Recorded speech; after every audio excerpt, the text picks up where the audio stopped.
Good morning. I'm Marge Stockton. I'll be your worship leader for this morning's service.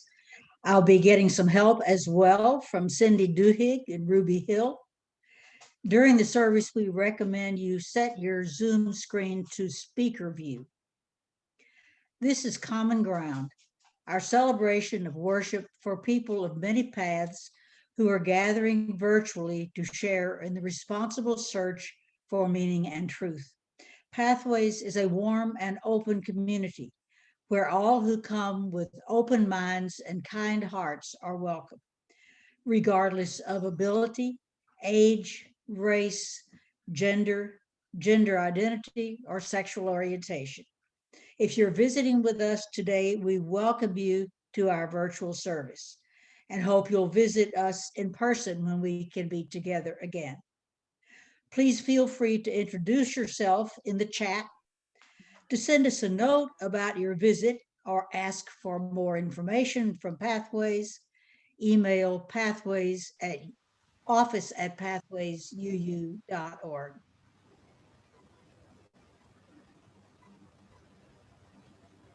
Cindy? Some songs just get into your whole body, and with its 5/4 rhythm, driving percussion, and intensely inspiring lyrics, this song is definitely one of them. Please join me in singing Fire of Commitment by Jason Shelton.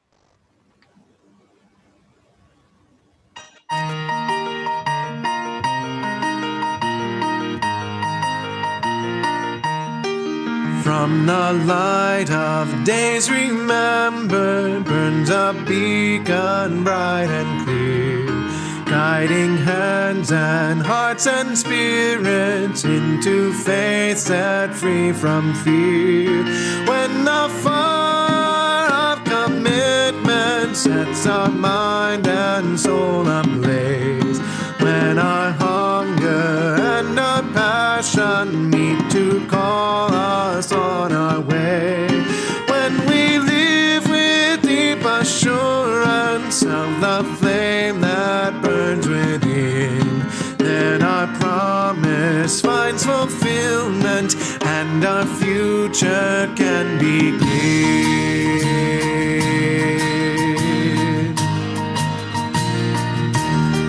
From the stories of our living rings a song both brave and free, calling pilgrims still to witness to the life of liberty.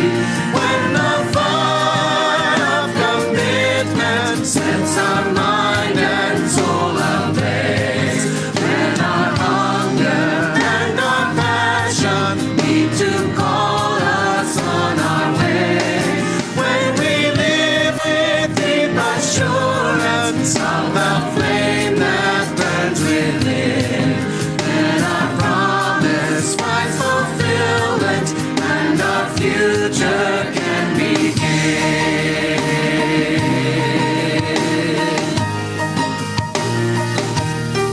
From the dreams of youthful vision comes a new prophetic voice, which demands a deeper justice built by our courageous choice.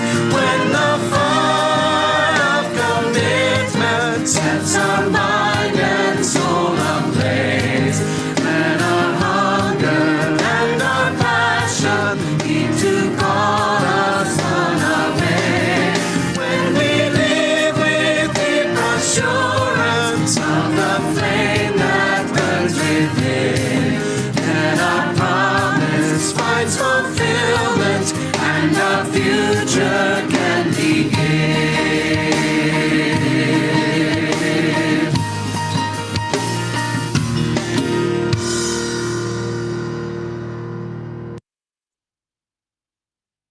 As we virtually light our chalice this morning, please join me in these words by Suzelle Lynch.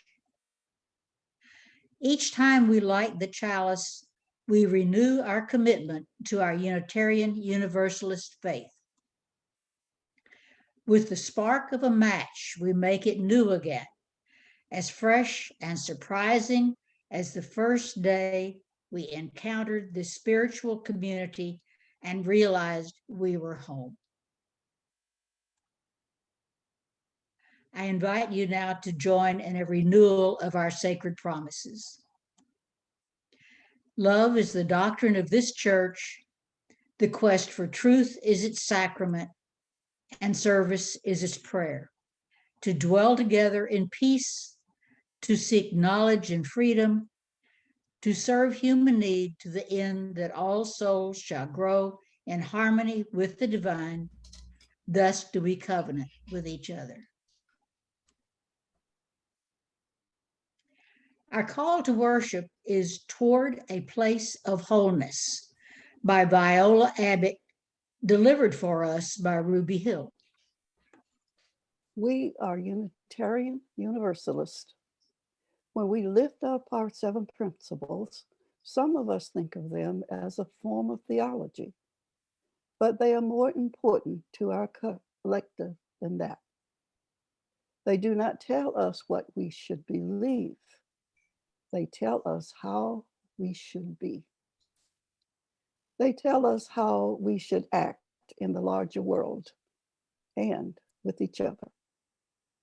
We are brought here today by the fact that the Unitarian Universalism has fallen short of the image that was presented to the world and to many of those who embraced this religion. But we're also brought here today by the truth that Unitarian Universalism has shifted course to move towards a place of wholeness, a place that perhaps never existed for us as a denomination. It has been a long and sometimes unforgiving road to today. But we're here today because we have hope for the future. I'm sorry, because we are mindful of the past and because we have hope for the future. We want the practice of this faith to be a fulfilling manifestation of its promise. Open your hearts. Seek new ways of understanding. Come, let us worship together. Thank you, Ruby. Holly Neer sang this next song on the White House lawn as the crowd presented a petition signed by over 40,000 people calling on the Bush administration not to attack Iran. I welcome you to answer the call to action as we sing, I Am Willing.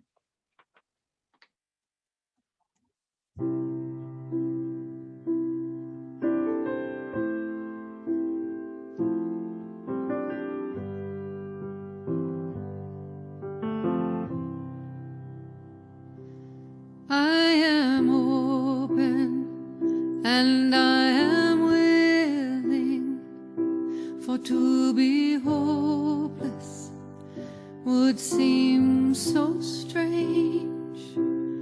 It dishonors those who go before us, so lift me up to the light of change. There is a hurting in my family, and there is sorrow in my town.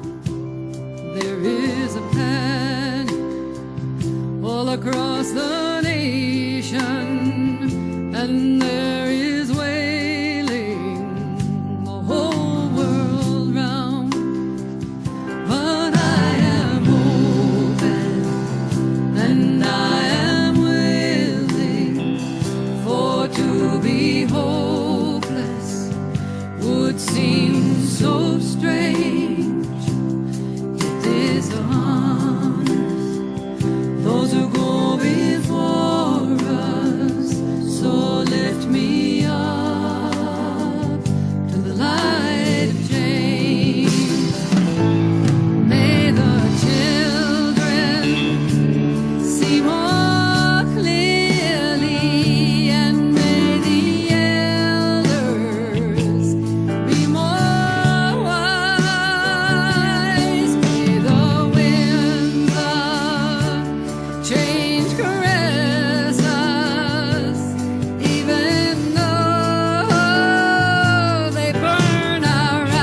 to be hopeless would seem so strange. It dishonors those who go before us. So lift me up to the light of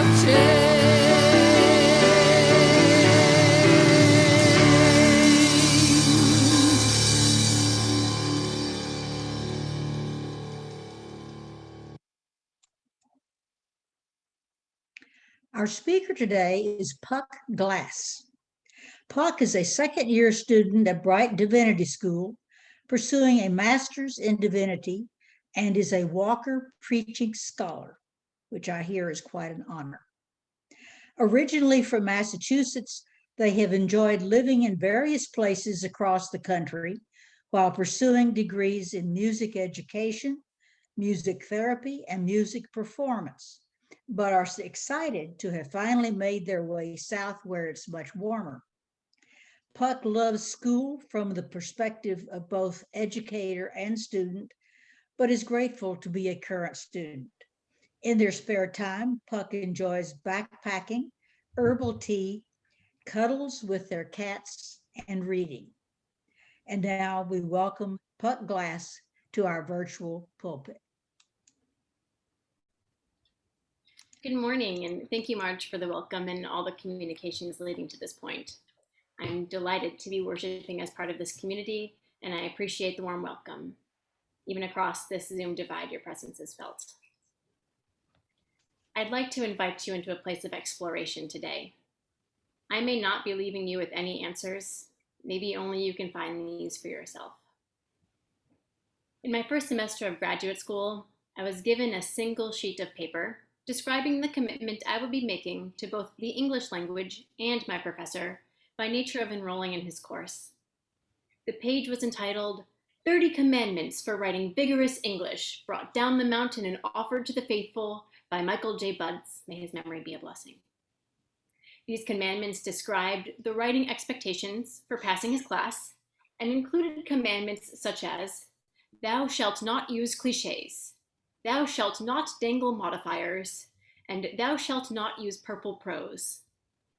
The final bonus commandment, the only one written in the positive, and written much larger than the rest across the bottom of the page, was thou shalt proofread. While I made orthodox rules of spelling and grammar, I wrote a strong, well-researched paper.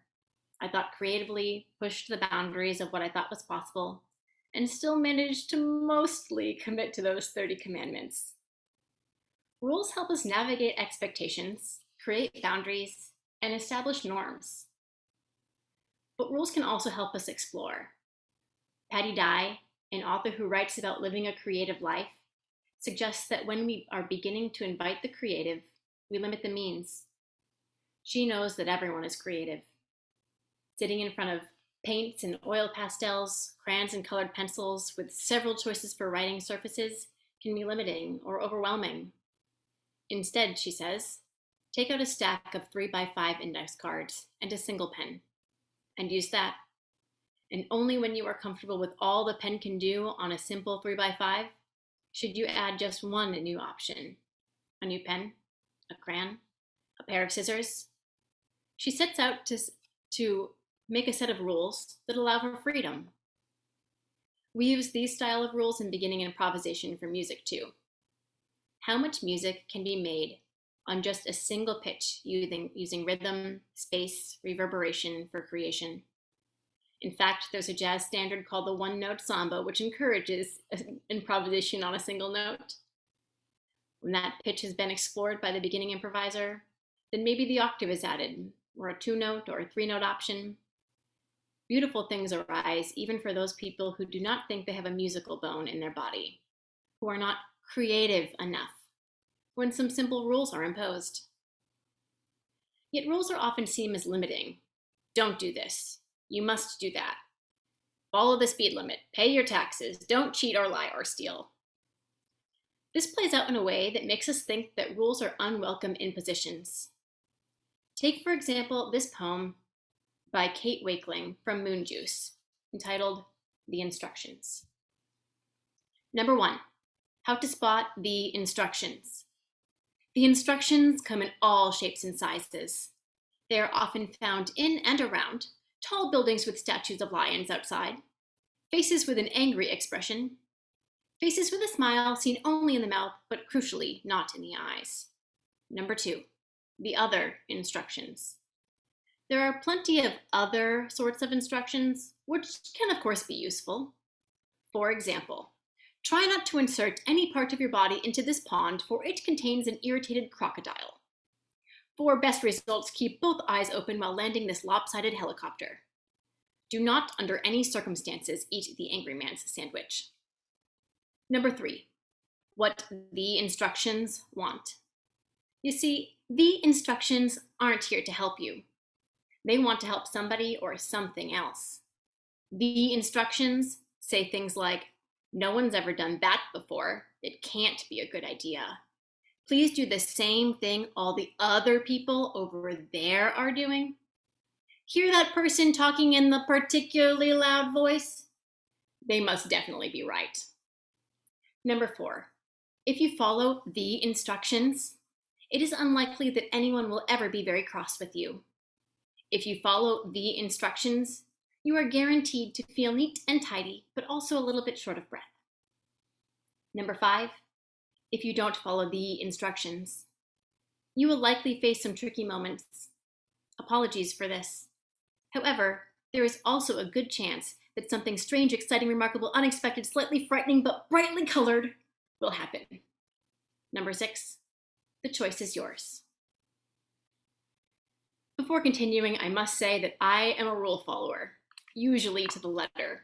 Somewhat uptight and rigid, not the hugest fan of authority, but I have always wanted a strange, exciting, remarkable, unexpected, slightly frightening, but brightly colored life.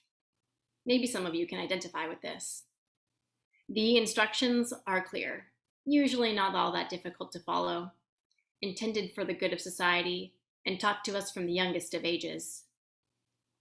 The instructions have also been around for much of recorded history. The Code of Ur-Nammu is dated to 2100 BCE. While there are only fragments of this code, about 40 paragraphs, there are outlines for living a civil life and some frameworks for punishment. The first well-preserved code was Hammurabi's code, found in Babylon, with a date 3 centuries after the Code of Ur-Nammu, no later than 1750 BCE. It is a set of 282 laws, mostly for commercial interactions, written on a massive black rock stela. While these rules, and especially the punishments assigned alongside them, may seem a little or a lot harsh, they were well known, even erected as a monument. This is where the eye for an eye phrase comes from.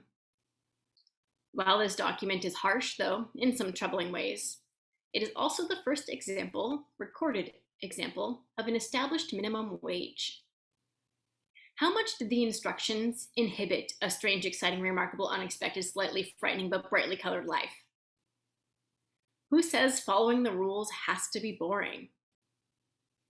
If rules encourage creativity in artistic mediums, might they also encourage a creative life? And yet, sometimes the rules don't work.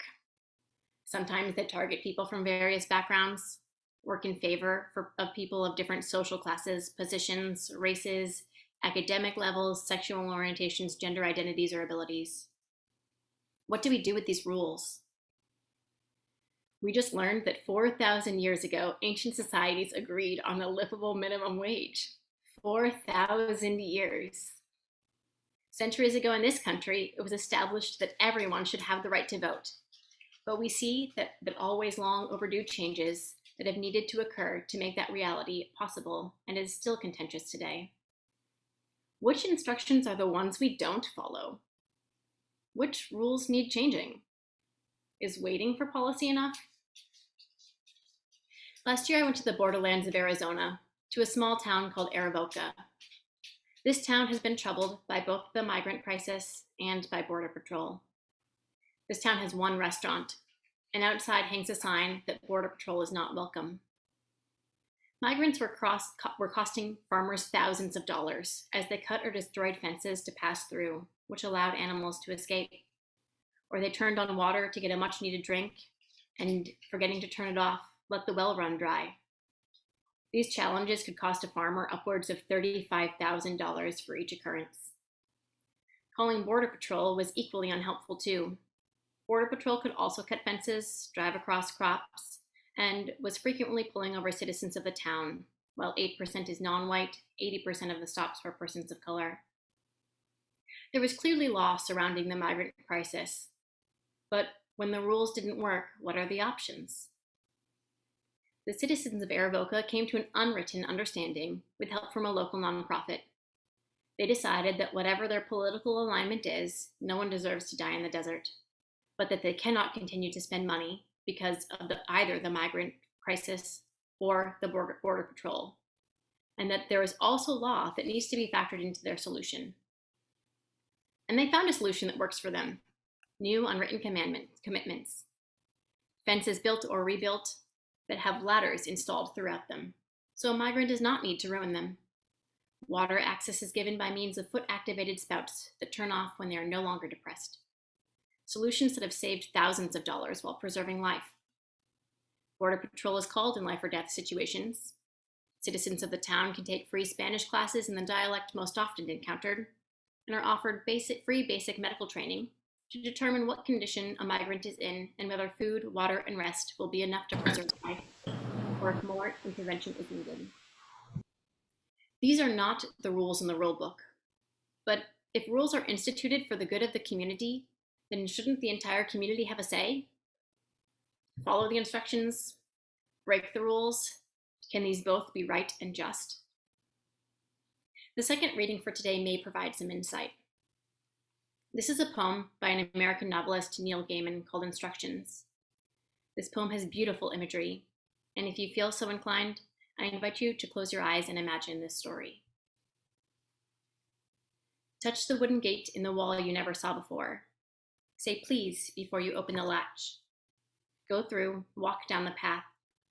A red metal imp hangs from the green painted door as a knocker. Do not touch it, it will bite your fingers. Walk through the house, take nothing, eat nothing. However, if any creature tells you that it hungers, feed it.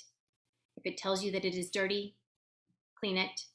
If it cries to you that it hurts, if you can, ease its pain. From the back garden, you will be able to see the wild wood. The deep well you walk past leads to winter's realm. There's another land at the bottom of it. If you turn around here, you can walk back safely. You will lose no face, and I will think no less of you. Once through the garden, you will be in the wood. The trees are old, eyes peer from the undergrowth. Beneath the twisted oak sits an old woman. She may ask for something, give it to her. She will point the way to the castle. Inside it are 3 princesses, but do not trust the youngest. Walk on. In the clearing beyond the castle, the 12 months sit about a fire, warming their feet, exchanging tales. They may do favors for you if you are polite. You may pick strawberries in December's frost. Trust the wolves, but do not tell them where you are going. The river can be crossed by the ferry. The ferryman will take you. The answer to his question is this: if he hands the oar to his passenger, he will be free to leave the boat. Only tell him this from a safe distance. If an eagle gives you a feather, keep it safe. Remember that giants sleep too soundly, that witches are often betrayed by their appetites. Dragons have one soft spot somewhere, always. Hearts can be well hidden, and you betray them with your tongue. Do not be jealous of your sister. Know that diamonds and roses are as uncomfortable when they tumble from one's lips as toads and frogs, colder too and sharper, and they cut. Remember your name. Do not lose hope. What you seek will be found. Trust ghosts. Trust those that you have helped to help you in their turn. Trust dreams, trust your heart, and trust your story. When you come back, return the way you came. Favors will be returned, debts will be repaid. Do not forget your manners, do not look back. Ride the wise eagle, you shall not fall. Ride the silver fish, you will not drown.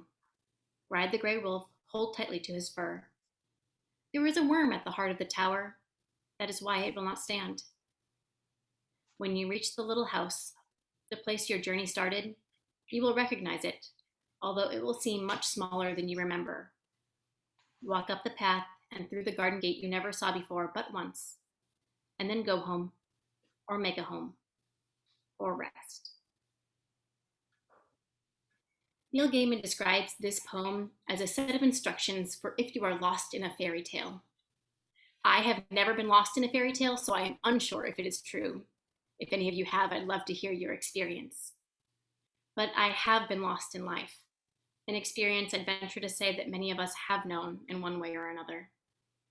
Maybe Gaiman knows a secret I have yet to learn, that fairy tales and life are remarkably similar.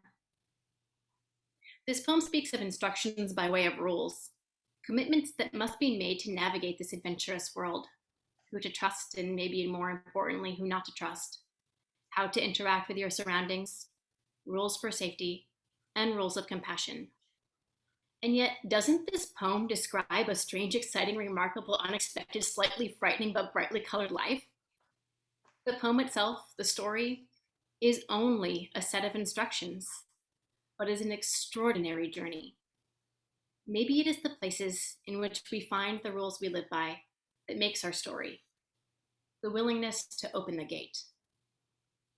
What stands out in this poem, though, are the rules that sound almost like cliches. Remember your name, do not lose hope, trust dreams, and the like. Amidst this fanciful world of castles, dark forests, giants, and dragons, we are still left with this feeling of importance, of sanctity of life, both ours and others, of compassion, of empathy, and of concern. Yet many times we do not see these rules outside of rustic signs hanging in one's kitchen or brightly colored walls of inspiration found on elementary schools. Where are the rules placed in your life? Do you see them? Where? How often are you reminded of your commitments externally, internally? What measures do you use to enforce these commitments? So when the wise eagle comes, you dare to grab a hold of its feathers and fly. I wonder about rules too. Rules must be commonly accepted by society for them to work, as evidenced in Erivoka. These instructions, though, of this poem seem easy to commit to. The rewards of eating strawberries in December's frost in exchange for being polite seems exquisite. The punishment of a cut mouth when speaking gossip of only diamonds and roses in this context seems just. It seems following the instructions is quite simple, easy, and even enjoyable when the instructions are set about for the flourishing of all. I hope you found these instructions in some way personally meaningful. So often we're reminded of rules in a way that tell us we're not good enough. When we get a traffic ticket, when our boss calls us to have a chat, when we are late for family dinner, again. There are not many "congratulations, you followed the instructions" awards, outside of maybe having correctly assembled something from IKEA and having functional furniture to show for it. But here we're reminded how good it can feel to follow the instructions when we are invited to ride the silverfish, the wise eagle, and the gray wolf, when favors are repaid. So we've looked at rules from a variety of places so far. The Code of Arnamu, rules of writing and grammar, Hammurabi's Code, an exhortation to break the rules, and a set of rules for a realm that may or may not exist. What do we do with this? I told you up front that I'm not sure I'd be giving you any answers today. And true to my word, I offer only some possibilities. Maybe following the rules is enough to live a happy and successful life. Maybe breaking the rules to add that splash of color is the key to a life of flourishing. Maybe living by your own set of rules that invites adventure and offers compassion feels like enough. And what do we do when none of this seems right?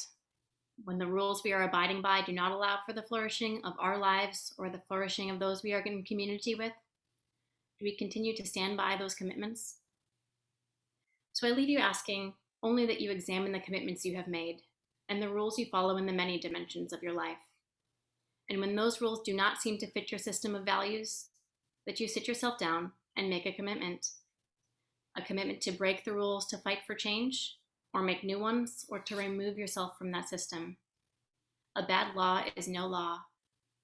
And when those commitments allow for the flourishing of all people, that you embrace those rules, trust your heart, and trust your story. Whether in the bounds of a liberating rule system or knowing which rules to break, you can live a strange, exciting, remarkably unexpected, slightly frightening, but brightly colored life. Thank you.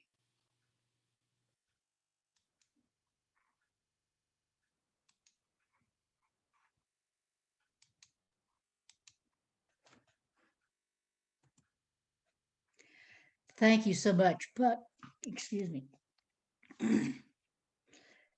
Food for thought, for sure. As we extinguish our virtual chalice today, please join me in these words by Elizabeth Sellard Jones. We extinguish this flame, but not the light of truth, the warmth of community, or the fire of commitment. These we carry in our hearts until we are together again. Recently, this next song has undergone some gentle phrase modifications and has been renamed Answering the Call of Love. We will sing the original lyrics here, but you might recognize how it could be made more ably inclusive within our living tradition as we sing Standing on the Side of Love by Jason Shelton.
We hope that each of you on your individual path through the joys and questions of life found some common ground with your fellow travelers here today.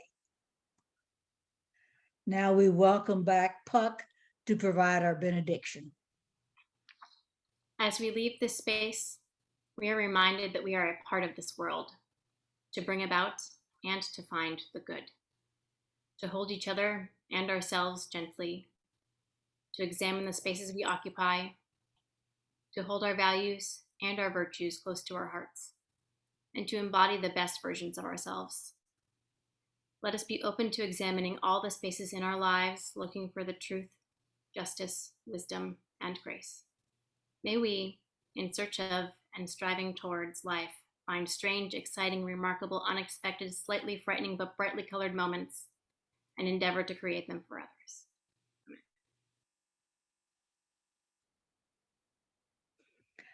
Thanks again to Puck. We enjoyed meeting your kitty. And thanks also to all you who joined our service today. Puck will be able to stay and talk with us for a while after the service. So let's take some time to thank them, ask questions, and let them know what we thought. The adult groups will start at 11:30.